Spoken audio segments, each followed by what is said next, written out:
You are scrolling through your brokerage app at 11:43 p.m. on a Wednesday. The screen says your portfolio is up 17% this year. You feel good for about 4 seconds. Then you open your electric bill. Up 7%. You open your health insurance renewal letter. Premium jumped again. You check your grocery delivery receipt from this afternoon. $62 for what used to cost you $38. Your portfolio is green. Your life feels red. And that right there is the sick joke of 2026 investing. Because here is what every single finance bro on the internet is going to tell you this year. They're going to say the economy is strong, corporate profits are at record highs, the Fed is cutting rates, the big beautiful bill is pumping tax breaks into the system, everything is looking up. And technically, they're not wrong. But they're also not telling you the full story, not even close. They're not telling you that nearly 1 million people got laid off last year while the companies that fired them posted the best earnings quarters in their entire history. They're not telling you that those same companies replaced your neighbor Dave in accounting with an AI tool that costs $12 a month. And now Dave, who is 57 and has been doing the same job for 2 decades, is supposed to, learn to code, start a TikTok. They're not telling you that the S&P 500 being up 17% looks a whole lot less impressive when you realize the US dollar got absolutely demolished. If you are watching this from Europe, that 17% gain, it is basically 1% in euros, 1%. That is not growth. That is a rounding error. That is the stock market equivalent of finding a nickel under your couch cushion and calling it income. But sure, everything's fine. This is fine. They're definitely not telling you about the beautiful irony happening right now. The same AI that is taking people's jobs, it is also jacking up their electricity bills because somebody's got to power those massive data centers. So you lose your job to a robot and then you pay more to keep your lights on so that robot can keep running. That is not an economy. That is a comedy sketch that nobody's laughing at. And look, I'm tired.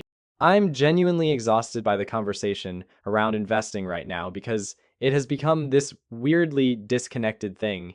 Like we're all just supposed to celebrate green numbers on a screen, while real people, people with mortgages and kids and car payments and parents who need prescriptions, are getting squeezed from every direction. The rich are getting richer. That is not some bumper sticker slogan. That is literally what the data says. If you own stocks, if you own property, if you have assets, inflation barely touches you, you're fine, your net worth went up, congrats. But if you don't own any of that, if you're the person checking your bank balance before you decide whether to fill up the whole tank or just put $20 in, inflation isn't some abstract economic indicator. It is the reason you put back the name brand cereal and grab the store brand. Again, for the 3rd month in a row, that is the K-shaped economy, and nobody with a platform big enough to matter is talking about it. Honestly, so here's what I'm actually going to do in this video. I'm not going to sit here and give you some sanitized feel-good investing plan that pretends none of this is happening. I worked on Wall Street. I've been doing this for almost a decade. I just turned 30 and bought a multifamily house in New York City. I'm not some theoretical guru drawing on a whiteboard. I am going to walk you through exactly what I am doing with my money in 2026, the actual positions, the actual logic, the risks that keep me up at night, the opportunities I think most people are completely sleeping on. And more importantly, I'm going to tell you the 3 things that could blow the whole thing up. Because the worst thing you can do right now, it is not investing wrong. It is investing blind. It is staring at a green number on your phone at midnight and thinking that means you're okay. Let's get into it. Now, let me ruin some things for you. Because there are about 5 lies floating around the investing internet right now that people are just swallowing whole. No chewing, no questions, just straight down the throat like it is a communion wafer from the Church of Financial Optimism. Lie number 1. The stock market is up, so the economy is doing well. No, stop it. The stock market is not the economy. The stock market is a scoreboard for people who already have money. That is it. When some guy on CNBC points at a green chart and says, things are looking strong, what he means is things are looking strong for the people who own the chart. Meanwhile, your neighbor just got replaced by a chatbot that costs less than his monthly Netflix subscription. The S&P 500 can hit all-time highs on the same day that a 57-year-old father of 3 gets a pink slip from a company that just posted record earnings. Those 2 things are not contradictions in this economy. They're the same sentence. Lie number 2. Rate cuts are good for everyone. They're good for people who borrow money to buy assets. That is who they're good for. When the Fed cuts rates, some private equity firm in Manhattan gets cheaper debt to gobble up another apartment complex. Some hedge fund reloads on leverage. You might save $14 a month on your car payment, maybe if your lender feels generous. Rate cuts are a fire hose pointed at the top floor of a skyscraper, and someone at the bottom is catching the drips in a paper cup and calling it a waterfall. And let's be honest about why rates are getting cut in the first place. The president literally posted on social media that anyone who disagrees with him on rates will never chair the Fed. That is not monetary policy. That is a Yelp review with nuclear codes. We're about to hand the most powerful economic lever in the world to someone whose primary qualification is agreeing with one guy. Sleep tight. Lie number 3. The big beautiful bill helps regular people. Sure, you can deduct some overtime pay. Your tips might dodge federal taxes. The SALT cap went from 10K to 40K, which sounds amazing until you realize that only matters if you are paying more than 10K in state and local taxes, which means you probably already own property in a high-cost area. That is not a life raft for the working class. That is a coupon for people who are already shopping at Whole Foods. Meanwhile, on the corporate side of that same bill, full bonus depreciation, immediate RID deductions, effective tax rates dropping like they're trying to limbo under a parking garage gate. The bill is a steak dinner for corporations with a breadstick tossed to everyone else, and we're all supposed to say thank you for the breadstick. Lie number 4. If the market is overvalued, it'll correct. People have been screaming this since 2023. The PE ratio is at 30, historical average is 16. Crash incoming, they yell from their bunkers while the 7 keeps climbing like it can't hear them. Here is the thing nobody wants to admit. Overvalued doesn't mean wrong, it means fragile. The market can stay irrational longer than your savings account can stay solvent. It ran at a P of 38 in 2021 and still gained 29% that year. So the people waiting for a crash to time their entry, they've been sitting in cash watching everyone else make money for 3 straight years. Being right eventually doesn't pay your rent today. Lie number 5, and this one actually makes me angry. Your portfolio is up, so you're winning. A 16-year-old kid in a developing country just told me he has been investing since he was 10 and has almost 8 grand saved. That kid gets it. But most adults in America are watching their brokerage app show green while their purchasing power bleeds out quietly. Your portfolio gained 17% in dollars. The dollar itself lost so much value that in euros, your gain was 1%. 1%. You didn't grow your wealth. You ran on a treadmill and the room moved backward. But the number on the screen went up, so you posted it on Instagram with a fire emoji. That is not investing. That is a hallucination with a brokerage account. And the entire financial media machine is designed to keep you hallucinating. Because as long as you feel rich, you keep buying, you keep clicking, you keep watching. So now that we've burned down the pretty little house of lies, let me show you what I'm actually doing with my money. Because the plan isn't complicated. But it does require you to accept that almost everything you've been told is either incomplete, misleading, or just straight up wrong. Here is my actual portfolio. Right now, no filter. 63% stocks, 15% investment real estate, 12% cash, 5% short-term treasuries, 5% crypto. I am 30 years old and I just bought a multifamily house in New York City, which is why my cash position is higher than I normally want. Because when you own property, random things break at random times and cost random amounts of money that are never random. They're always expensive. My entire 2026 plan comes down to one move. Reduce that cash pile by dollar cost averaging into 3 lanes, and then track 4 specific things with whatever's left over. That is it. No secret sauce, no magic ticker symbol, just math, patience, and not being an idiot. Lane 1, the S&P 493. Not the S&P 500, the other 493. Everybody has been obsessed with the Magnificent Seven. Google, Microsoft, Amazon, Meta, Nvidia, Tesla, Apple. And yeah, they crushed it. Past tense, their earnings growth actually slowed from 2024 to 2025. Meanwhile, the 493 companies that everyone ignored, their earnings growth went up during the same period. That is a rotation signal.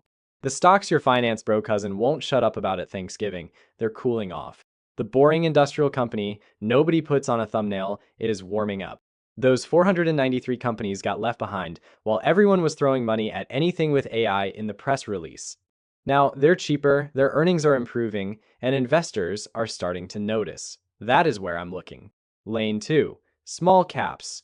ETFs like IWM, VB, IJR. These track smaller US companies. And right now their valuations are way more reasonable than the bloated large caps everyone's piling into. Here is the kicker. Small cap companies tend to be domestic focused. They make their money here. They also tend to borrow more to operate. So when the Fed cuts rates, and they will, because apparently the only job requirement for the next Fed chair is owning a Truth Social account, those small companies get cheaper debt. Cheaper debt means they can grow. Domestic policy focus from the current administration plus lower borrowing costs plus reasonable valuations. That math works. I'm watching it closely. Lane 3, international markets. This is the one that is going to make people uncomfortable. Last year, the MSCI All Country World ex-US Index, basically the entire global stock market minus America, was up 29%. The S&P 500 up 17%. International markets beat the US by the widest margin since the 2009 financial crisis. And if you are sitting in Europe watching this, you already know why that 17% US gain in dollars, it is 1% in euros. 1. The dollar got wrecked, and foreign central banks are also cutting rates. Economic growth is rebounding globally. Valuations outside the US are more reasonable. Countries are actively buying gold to diversify away from US treasuries because they watched 2025 and said, yeah, maybe we shouldn't have all our eggs in the basket of a country that governs by social media post. I don't blame them. Now, the crypto piece, I have 5% in Bitcoin and Ethereum. Not because I think crypto is the future of money or whatever your favorite influencer is screaming this week, because I think the US dollar is going to keep weakening. Gold had a monster 2025. I don't think it repeats. But the thesis of people want alternatives to a weakening dollar doesn't go away. It just shifts vehicles. Crypto catches that wave, specifically Bitcoin and Ethereum, not some random dog coin your coworker bought at a bar. Fashioned here is the part that actually matters, my downside plan. Because I'm not sitting here pretending nothing can go wrong. If we get a correction, and I think we will within the next year or two, I'm treating it as a buying opportunity. Not because I'm brave, because I've already done the math. The economic drivers I just laid out, tax cuts, rate cuts, earnings growth outside of big tech, global recovery, those don't evaporate because the S&P drops 12% 1 month. Unless something fundamentally derails all of that at once, a correction is a sale, and I like sales. The only thing that would change my mind, if the thing that causes the drop also kills the growth story, a real recession, a genuine credit crisis, something structural, not a tweet-induced panic. That is the plan, boring, unsexy, based on actual numbers instead of vibes. You know, what is going to happen after this video ends? Nothing. For most of you, absolutely nothing.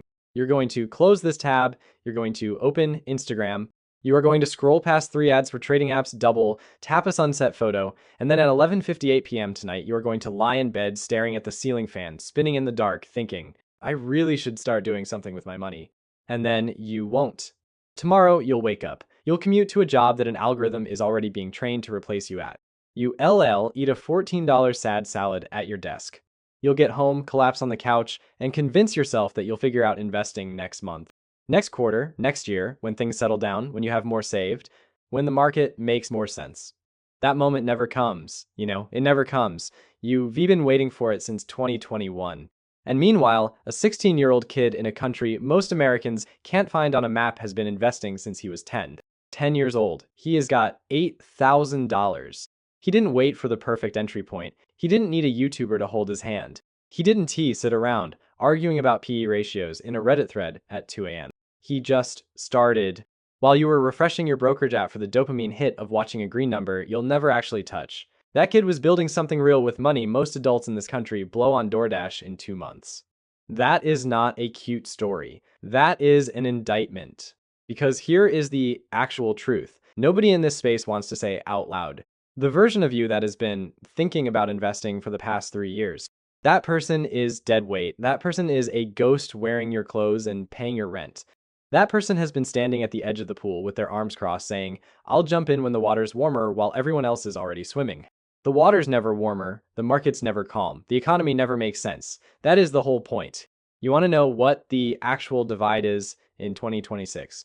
It is not rich versus poor. It is not tech versus traditional. It is not us versus international. It is people who moved versus people who didn't. That is it. That is the entire gap. One group looked at the chaos and said, this is exactly why I need to act. The other group looked at the same chaos and said, this is exactly why I need to wait. Both groups had the same information, the same YouTube videos, the same Reddit threads, the same panic attacks at 3:47 a.m. on a Tuesday. The only difference is one of them opened a brokerage account the next morning and the other one opened TikTok. And I get it, I do. The system is designed to paralyze you. The financial media wants you confused because confused people click more. Your bank wants you passive because passive customers are profitable customers. Your HR department S401k meeting was deliberately boring because an engaged employee asks expensive questions. Every institution that touches your money benefits when you do nothing. Your inaction is someone else's revenue stream. But knowing that doesn't change anything. Knowing the game is rigged doesn't earn you a single dollar. Understanding the K-shaped economy doesn't put you on the top half of the K. You can be the most financially literate broke person in your entire zip code. Congratulations, you understood exactly how you got left behind. Knowledge without action is just trivia, and trivia doesn't compound. So here is what I need you to understand. Not intellectually, not as a concept you nod at and forget.